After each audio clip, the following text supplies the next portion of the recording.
Hello guys, আজকে সকাল সকাল ভিডিওটা স্টার্ট করলাম। আমার চান হয়ে গেছে। আর আপনারা কেমন আছেন সবাই কমেন্ট করে জানাবেন। আশা করছি সবাই ভালো আছো, আমিও ভালো আছি। তো কে কোথার থেকে ভিডিওটা দেখছো কমেন্ট করে নিশ্চয়ই জানাবে।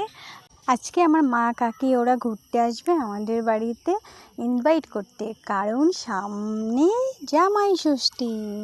তাই জামাই ষষ্ঠীর জন্য ইনভাইট করতে আসবে, তো তাড়াতাড়ি করে আমি পুজোটা দিচ্ছি।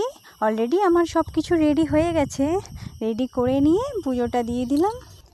পুজো শেষ করে কিছু খেয়ে নিলাম, খেয়ে নিয়ে দেখি মা রান্না করছে, বাবা মাছ কেটে দিচ্ছে। দেখো কি সুন্দরভাবে বাবা মাছ কাটতে পারে।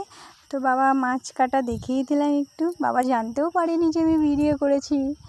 তো তার পাশাপাশি মার কাঁঠাল কাটাটাও দেখিয়ে দিলাম।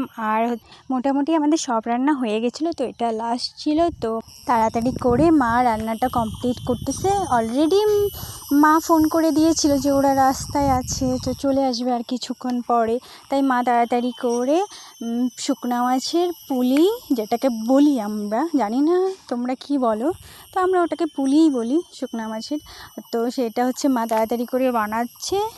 তো সেটা বানাতে বানাতে সবাই মিলে গল্প করছিল, কারণ অলরেডি আমাদের রান্নাবাড়া কমপ্লিট হয়ে গেছিলো।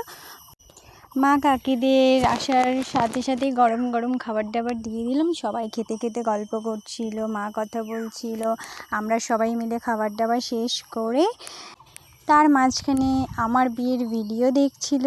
দেখার পরে যেই কারণে আমার মা আজকে আমাদের বাড়িতে এসেছিল, সেটা জামাই ষষ্ঠীর নেমন্তন্ন করা। তো নেমন্তন্ন করা কমপ্লিট হয়ে গেছে, এখন সবাই বাড়ি চলে যাবে, তাই শেষ টাইমে কথা বলে নিচ্ছে।